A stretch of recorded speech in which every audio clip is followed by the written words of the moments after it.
That is a really old picture because I do not have a beard in that one. Okay, here we go. So this is the file I put in the chat. So I'm going to talk about this later, but first let's talk about just biocybersecurity in general. So hopefully you guys are all here because you're in DIY bio or community bio, or you're doing something biological and you're doing it on your own basically. You're not supported by a giant, big, massive company, or not a nation that has billions of dollars to throw at a problem, or at least not to throw at your problem. And as evidenced by the fact you are attending a virtual summit, you are also using cyber technology to do stuff, which makes sense. I mean, everyone's on the internet now, and you probably have a small computer that's connected to the internet just as much as your big computer is. Because of that, you exist in a community that has biocybersecurity security issues. Basically, problem with biology, cyberspace, and security, and making sure that your data stays your data, and that people don't use your data for bad ideas or bad things. So what Xavier and I made here is called the BCS, or Biocybersecurity board game. Who here, so you can either say it in the chat or raise your hand, who here has played the card game War? Okay, it's a really simple card game. It requires 2 players and 1 stack of cards. You both get a hand. You literally divide the deck in half. Each of you plays a card, and whoever has the highest value card takes both cards. And you keep going until basically one person has all the cards. There's some rules for like how to divide it up if you tie or stuff like that, but that's the main idea, okay? What we did here is basically take that methodology and make it multivariate. So we have bio threats, we have cyber threats, and we have human threats. Really, the bio threats are probably what you guys are most interested in because it's the newest, it's the most interesting. Cyber threats are ones you're probably kind of familiar with, but only tangentially, like, oh, hey, why do I change my password so often? Why do I not share passwords between computers? Human threats are basically threats that you have to deal with because it's a security issue. Now, if you download this file, you will see that here, under this like little section, ATK, which stands for attack, you have your listing of all your different cards. Whoops. And you have these different types. You have cyber, you have bio, you have human. And this is the interesting part. If you're interested in only one of these topics, you can just take out those decks and take out those cards here. Like, let's say, oh, I don't care about bio, which is silly. I would delete all these cards. And then your hand here would become this. Basically, these are the 7 cards you start with, which are all randomized, and then you can play them as the game goes on. We're getting ahead of ourselves there. Yeah, basically I'm saying that it's multivariate, but you don't have to have all the variables. If you only want 1 or 2 out of 3, that's fine. So the second thing you have to know is that there's going to be attackers and defenders in this game. So in this case, or in this board game, more than likely you are a defender because you're making stuff. You're a community biologist, you are doing your own bio research, and you want to make sure no one else gets your data. An attacker is the hackers, the guys who want data for some reason or other. Oh, hold on. I think someone's in the chat. Let me make sure there's no comments. But the attackers are the hackers that want your data or want to do something with your data, and you want to stop them. The goal is basically to take tokens. So let me go down here. Scroll. So these tokens basically just identify different tiers. So let's say you're a community lab. You're in tier 1, which is like, the lowest tier, which is not bad. It just means that you have less resources to run a problem. Same thing with these hackers.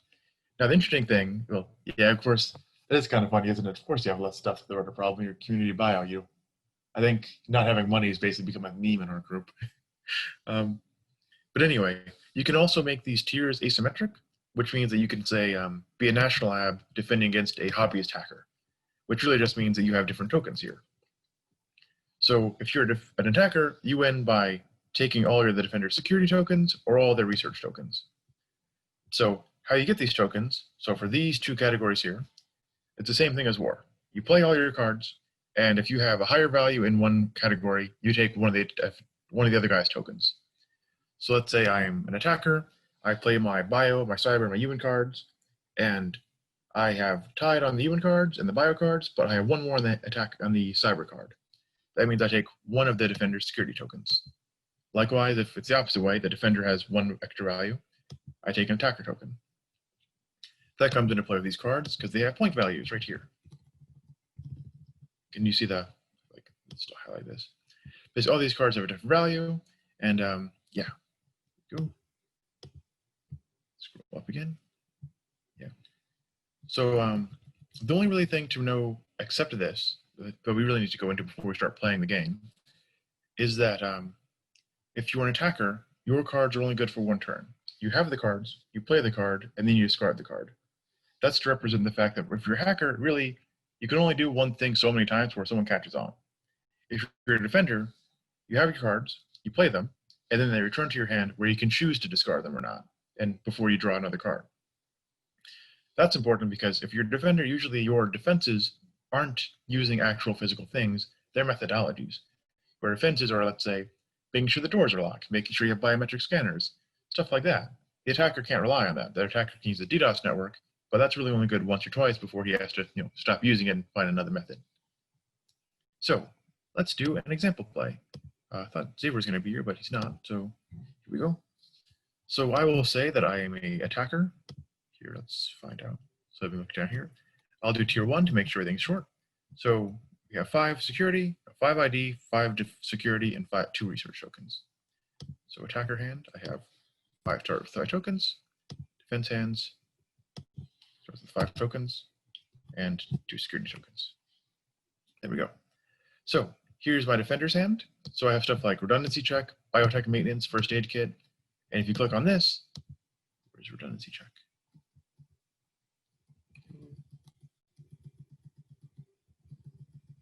Here we go. Redundancy check is this. It's a human card with a point value of 2. And here's your description. You look for and remove redundancies to hinder your workflow, upping your efficiency. So all these little things have basically descriptions that go along with them to tell you why a good thing is a defender idea is good or why an attacker idea is dangerous. Let's say, for instance, oh, this is a fun one because I made someone angry by doing this. So here's a defender card called paid interns. So let's say you're community biolab and you use paid interns. That gives you a human value of 2, and says, yeah, you pay interns well, and you have basically better morale. Here's an attacker card, which this is why this guy got angry. Volunteers, point value of 2. The defender relied on volunteer labor, so you're able to bribe a volunteer because any money is better than no money. So that's a problem you might actually have to face one day.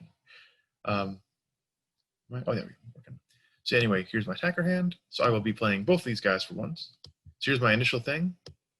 So you're supposed to randomize these every turn, and you use that by just using this little script here, or by using this script here. It just picks a random card for you. So for this turn, we see I will use these 3.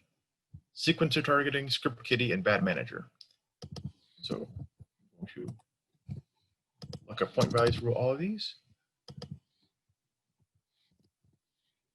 Sequencer targeting, script kiddie, bad manager.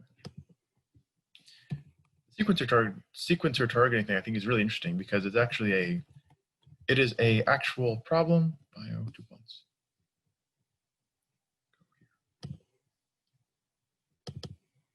Whoops. Oh no. Yeah. Basically, someone found a way to encode malware in DNA. Someone put that DNA into a DNA sequencer, and they actually bricked the sequencer. Yeah, I think that's fascinating. It's horrifying when you think about it, but fascinating. Script kiddie. I think I should probably change script kiddie because that is a very outdated term. It's basically some guy that just cyber 1 point. See that right here.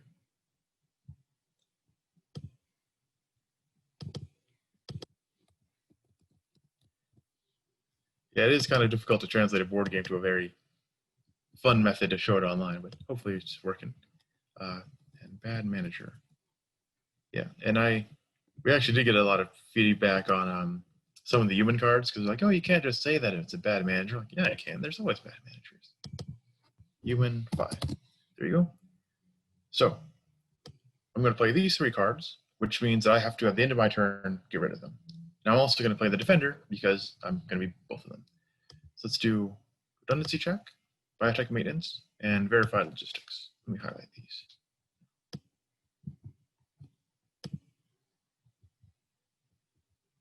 Reduce surveillance. Check and biotech maintenance.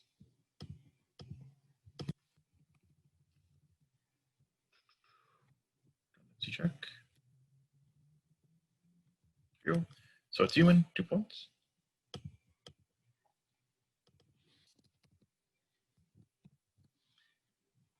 Biotech maintenance. It is funny to me how many people keep forgetting that you have to actually maintain your biology equipment. So that's bio, 4 points.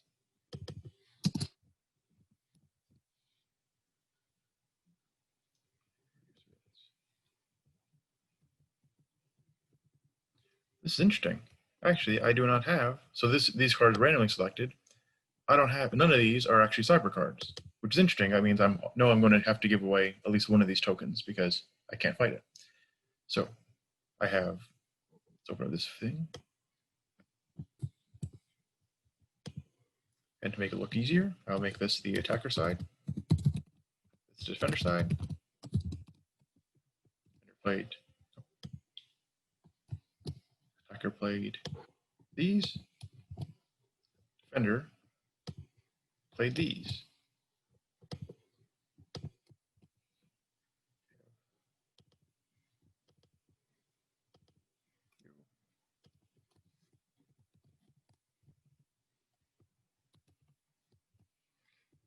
And then so we have bio, we have cyber, we have human. Those are the 3 main categories of threats you're going to face. This is turn 1. The attacker played sequencer targeting, bio, 4 points. So he targeted their DNA sequencer. The defender played biotech maintenance, 4 points. But so these ones die, so nothing happens. That's perfectly fine. Cyber, the attacker plays script kitty, 1 point cyber. Defender didn't have any cyber cards. Oh. Human value. Sorry, just saw the chat. Yeah, the human value is very important, but I don't know why people keep misunderstanding that. So attacker 1. Okay. Sorry. ATK. And here the attacker 1 because he had more points in this case. So the attacker had 2 of them. And now you sum up the total value of points. So the attacker had 4, 5, 10. 10 points. The defender had 6 points.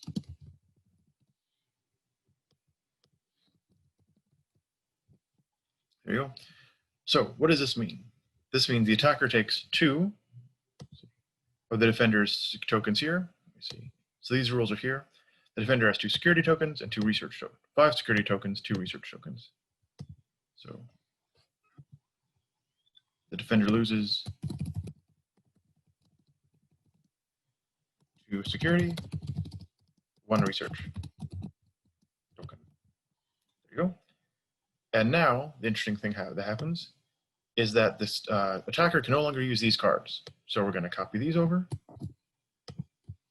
paste them here because we can keep those cards, you didn't play them. And then to get new cards, you just copy this, whatever's here, paste as a value, and you keep going. The defender, all his cards go to his hand, but he can get rid of some of this stuff. So if I was him, I would go, okay, this only has a value of 2, I don't want to play that. I have a bunch of bio and human cards, I'm going to discard some of them to try to get some cyber cards instead. And yeah, so in this case, all you'd have to do is put on this turn that he has 3 of these, 1 of these, and the attacker has 5 because he didn't lose anything. Great. So that's how this all works. That's how the game works, at least. The card has this description here to say how you get new cards. The defender has a description here to say how to get new cards. You track your points here. If any of your tokens reach 0, you lose. And if the cards run out and you still have everyone still has tokens on the board, then the defender wins because that's win by attrition. Basically, the hacker threw stuff at you and it didn't really matter because at least you still kept doing your thing. Great, that's basically it. And if you have any questions, I'd be happy to take them. If you want to play the game with me or someone else, that's fine too. That was nice. Thank you. Thank you, Lucas. All right, so what do you want to do? Like play the game together with us? How can we do that? Yeah, sure. Like share a spreadsheet or? Oops, sorry. May I comment if possible? Yeah, sure. Hi, so this is Nina. So I love this project, and ironically, I just sent you a LinkedIn request because my friend and I have been working on something very similar to this. Oh, no way, that's so cool. Yeah, so OWASP has, I don't remember what OWASP stands for, but they have an elevation of privilege and cornucopia card decks that they were working on, and I did a threat modeling panel last week, and I said it would be great if biomedical had something like this. So my request to you was, do you want to be real friends? I also live in Virginia, and we can do this and send it out to, so I run the biohacking village at DEF CON, and then this can be a real thing. That'd be awesome. Yeah. I mean, basically we started making this just because, oh, so let me back up since I have extra time. Wait, we have until 3:15, right? Yeah. Okay, cool. I don't want to go over time. But yeah, so we started this because we came to the Bio Summit in person last year and did a much more theoretical war game. And basically the feedback from it was, it's really cool if you're concerned about biocybersecurity and know about biocybersecurity, but if you don't know those things, no one gets it and no one understands more than they did already. Yeah. So it's a cool elevation, but not accessible. So this I hope is accessible and more importantly, extendable. And that sounds like it'd be, extension fits in with what you're talking about, I think. Yeah, I'll be totally open for that. I wish Xavier was here because he, okay, oh well. But yeah, that's, yeah, I'll totally see you on LinkedIn. Perfect. It's under my real name, which I'm not going to tell you, so it's fake. Just That's cool though. Did DEF CON happen this year? DEF CON happened virtually this year, right? it did. Yeah, cool. There's a question in the chat, Lucas. How can we stay up to date with the game process? The program. Okay, so that's a really good point.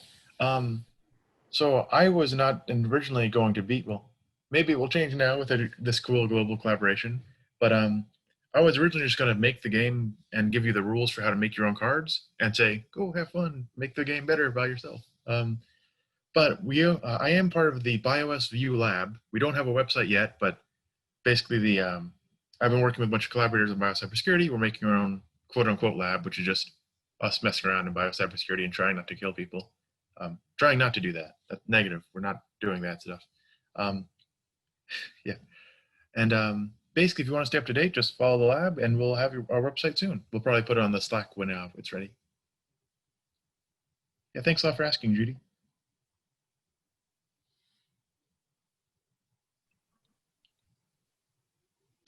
Any more questions for Lucas? Yeah, Lucas, I was curious. I'm not that familiar with, on the security side of things. And I'm curious if there was any, points or items that were maybe like non-intuitive to a novice who might find some of the points interesting, like the assigned points, like, oh, I would have thought that this would be more dangerous or less dangerous. And like, how did you go through that process, and were there any surprises? So honestly, that process was, the point values, they're not completely just fictional. They are mostly fictional, mostly because there's a lot of stuff that, like for instance, the balance of the game was very difficult to pin down. We played this, so Xavier and I played this a couple times in person. The problem was that the defender often wins, basically, because he's the one who gets to, they are the one that gets to keep their cards and basically pick out the best ones and keep playing those best cards. So a lot of these times the attacker's point values are inflated. Like let's say you have a DDoS attack on your community lab's website that doesn't actually do anything really. It's it'll take your website down, but it won't actually affect your security data. But in our game, it counts for 2 points. No, mostly just because we need to have something for cyber for you to win the game or have a chance of winning the game. Some of them do make more sense. Let me open up my shared screen again, and I will show you the point values. Go back to attacker. Yeah, so for instance, we have, let's try to find a really high value one. Oh, so we have a really high value human card, which is breaking and entering, which is a very high value because if you have a community lab and someone breaks and enters your lab, that can be the end of your lab. You have no more stuff to do science with. You also have very much smaller stuff, like let's try to find a small human one or a small cyber one. Who do we read? No. Where's a point value of 1? Ah, here we go. One point value is just password recycling. This is actually a point that a lot of your organizations or a lot of people here are probably familiar with, but you don't know why you do this. So you're probably always tired of getting the email, hey, you need to reset your password to access your company or university computers. And you're like, oh, that's stupid, my password's fine. Well, it is fine, except for the fact that you recycle your passwords. Very many people will use the same password for multiple services. And that is not great, because if any one of those services if anyone breaches that data, they can just spam all services with your email password combination and try to find one that fits. Which is why password recycling is not a huge threat, because let's be honest, there's very few security breaches like that anymore. Heartbleed was patched, but that was the biggest popular one people know about. But because of that, it's a problem, and yeah, you kind of have to have something there. Yeah, the point values themselves are mostly generalized. Like, there's no real hard and fast rules to make a point value. It's just, does it make the game fun? Does it make it interesting? And does it make sure now one side always wins the game every time? I'm trying to find, here we go. Let me do, yeah. There are also, these descriptions actually are really where so the mechanics of the game are supposed to get you interested. The description of the cards is supposed to get you learning more about this stuff. We do, here we go. So you can look up this one and you say, ML enhanced malware. You're like, oh wow, that is a point value. Let's do this one up here. So I think we have assigned point values in the different sheet, but oh well. Here we go. Oh, Wi-Fi sniffer. So a lot of people go, hey, Wi-Fi, I know what Wi-Fi is, right? But you want to know what it is. So Wi-Fi sniffer, cyber, blah, blah, blah. Basically, you use a sniffing program. So a sniffing program means that you have infiltrated a network, you find a Wi-Fi network, and say, okay, cool, find me any unsecured network data on this network. Which a lot of people don't realize that that's a thing. You can have an unsecured Wi-Fi network and access other data that's pinging that Wi-Fi network. Yeah, to answer your original question, though, yeah, the point values are made up just to make the game fun. I'm really liking this kind of education sheet here.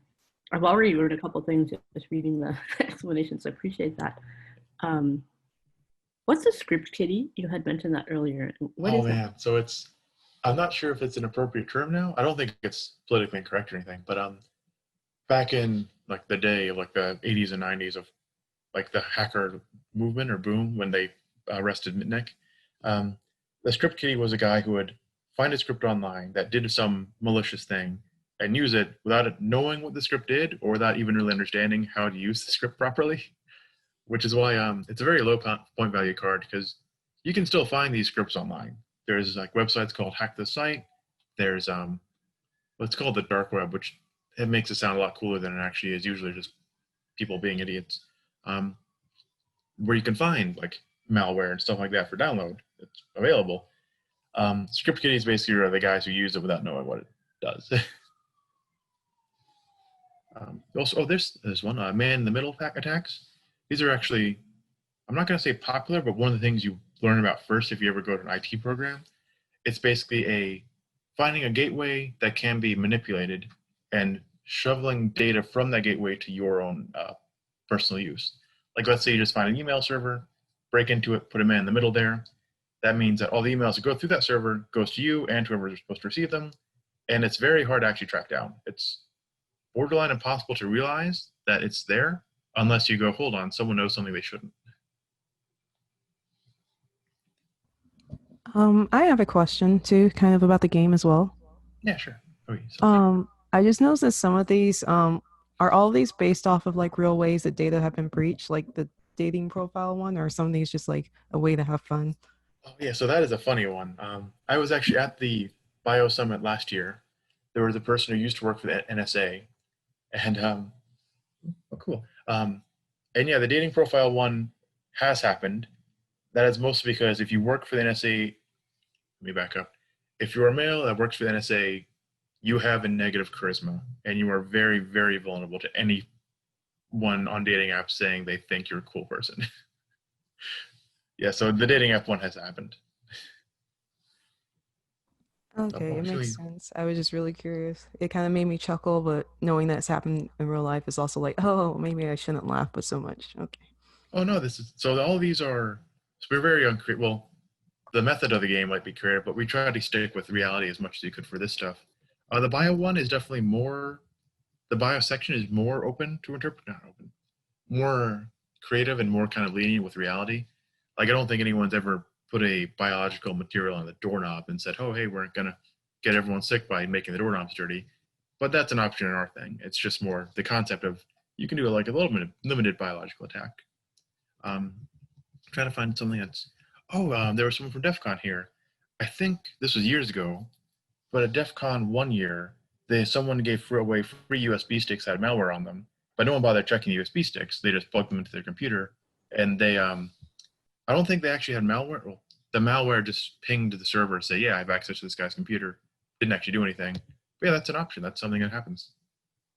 Do you know about that, Nina? Is that, I'm not lying, am I? Or No. am I? Actually, Okay. I was probably one of those people that gave it away because I remember giving away USBs to people. Yeah. And I said, you Yeah, charge too much for taking them. No, it's fine. That's just one of the things, especially with community bio. A lot of the times you rely on free or cheap stuff, which isn't a problem, but that means that there's the ability to abuse the tendency to use free or cheap stuff by making that free or cheap stuff bad for you. Like, for instance, we have a sketchy reagent vendor for the bio thing, which it couldn't be either purposely malicious or just some guy cutting corners saying, hey, here's cell media, but it's not cell media. It's just, something that's dyed red and looks like cell media. If you don't do QA testing, you'd use it and you wouldn't know about it. Yeah, let me actually open up the share screen one more time. So I think, we only have 15 minutes left. I'm glad you guys are interested in this.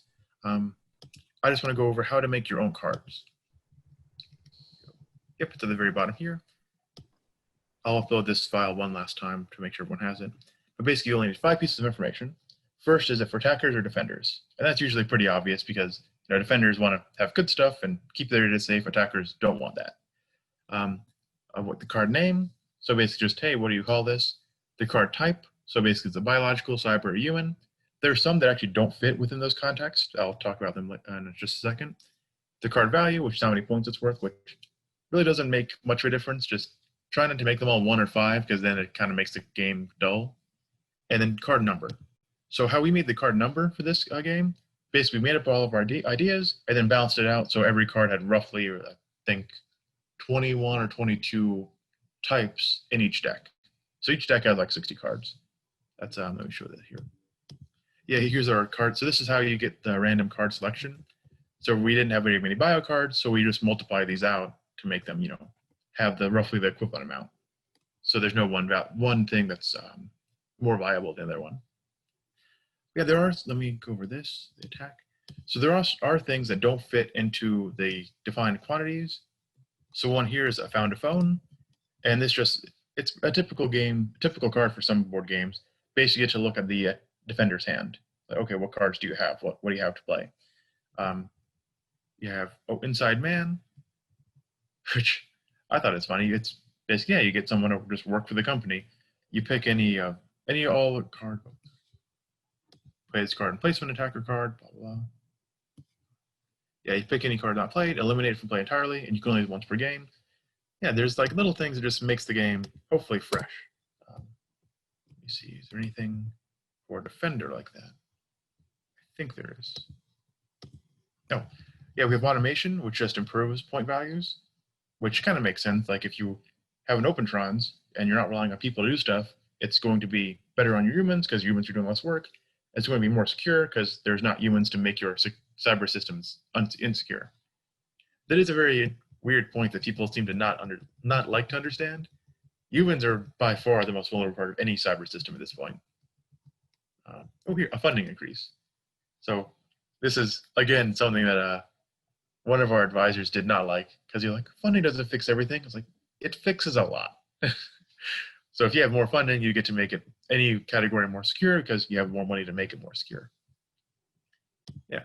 So you can make all sorts of cards like that. Oh,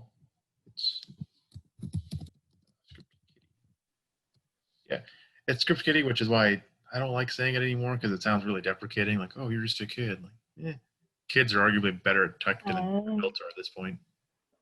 Yeah. Yeah, that's the ideas. We have 10 minutes left. Take any more questions or comments, or if you want to help work on the game, well, Nina already said she wanted to, so we'll work together, but I will put my email here and I'm on Slack as well. If you want to work together on, so dang it. There's 2 T's, sorry. Oh, so let me upload this again. Maybe you can also share it on Slack. Yes, I will do that. So I will share it in the bioethics I'll share it in the bioethics, security, and something else channel. I forgot what the other one is, which is very bad, isn't it? Safety and security. How did I forget safety, not security? Whatever. Yeah, there's the board game, and yeah, thanks a lot. Thanks a lot for everyone for coming. It was really nice having you. Hey, thank you so much, Lucas.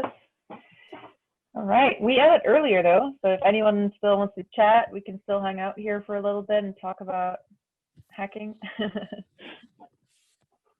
actually super intrigued by this, by the educational, like, kind of possibilities of the game. Like, you know, just like I said, like even just reading the descriptions in your spreadsheet, you know, kind of clued me into certain things I wouldn't have never have thought of. So I think like that there's a really powerful element there of just educating people on what could happen.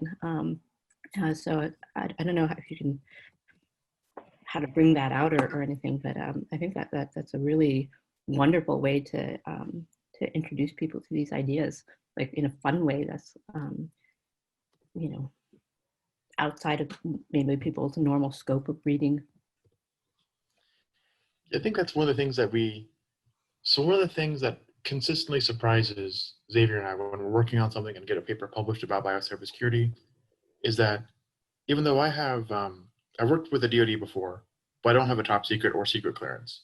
So if we can figure this out with all the free time 2 PhD students have, someone else probably already has, and that's very, very concerning when it comes to any security ideas. Mm-hmm. Let me see, and I'm going to share this thing real quick. Yeah, I'm just glad you guys enjoyed it.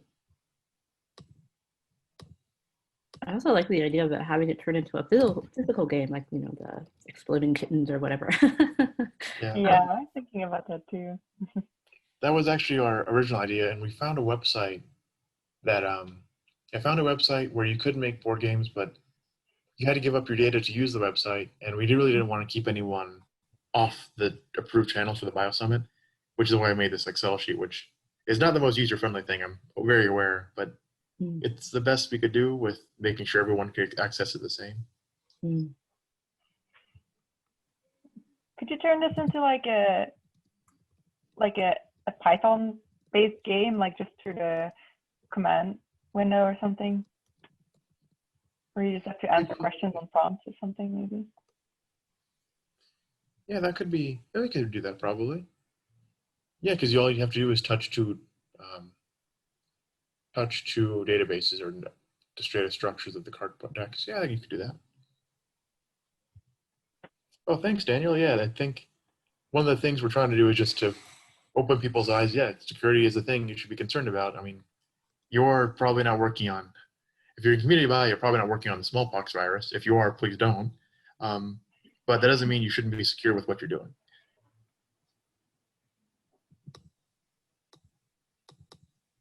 And you're a PhD student in what field, Lucas? Oh, so it's funny because everyone keeps getting surprised when I mention this. I'm a PhD student in electrical and computer engineering with a biomedical concentration, and my work is actually on the effects of nano and picosecond pulse electric fields on mitochondria.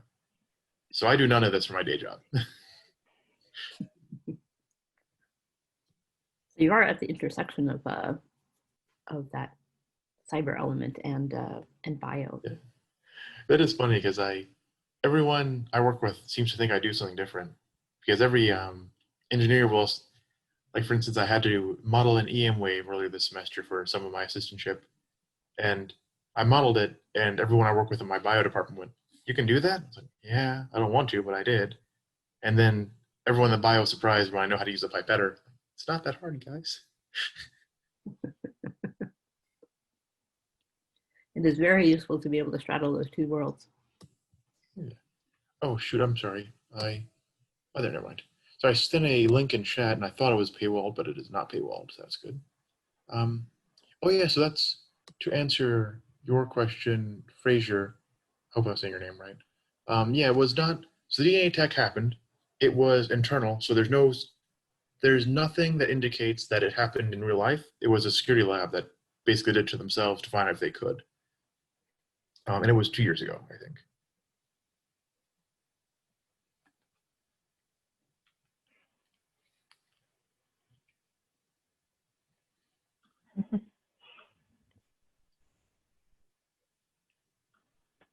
I guess for just another kind of general question, what do you think would be something that would be easy for everyone to do, like who doesn't have a background in this, to kind of up their security?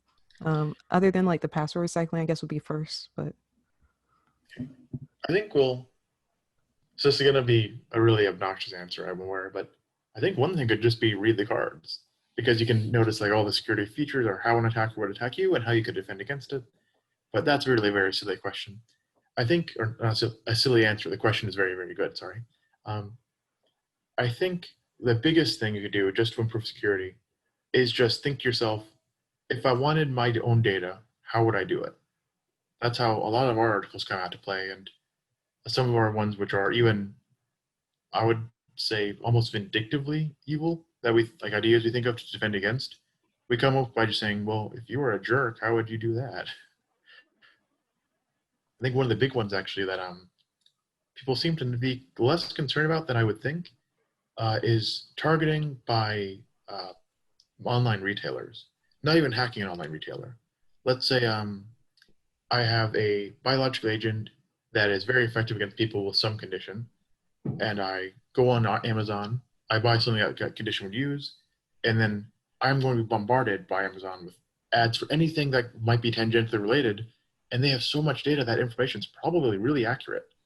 Like the example I think we like to use is go on Amazon, get diabetes test strips, and you could find every piece of clothing that diabetic people favor right there, because Amazon will literally tell you on their front page what they want you to buy. that's a good point. Uh, this whole workshops just made me think about like, let me go back and just double check my settings and change some passwords. All Yeah, this. I think it definitely puts it in a new light because people don't take it seriously until it happens to them. And you might, as a community bio, we might not get that second chance. Like if someone hacks your data and makes the next new nerve agent, no one's going to want community bio to be a thing anymore. Hopefully your information can't get them a nerve agent because you're not researching that. But either way, yeah, don't be careful about that. That's a good point too. We do have to protect our data, especially if we are researching something that can be used for nefarious purposes.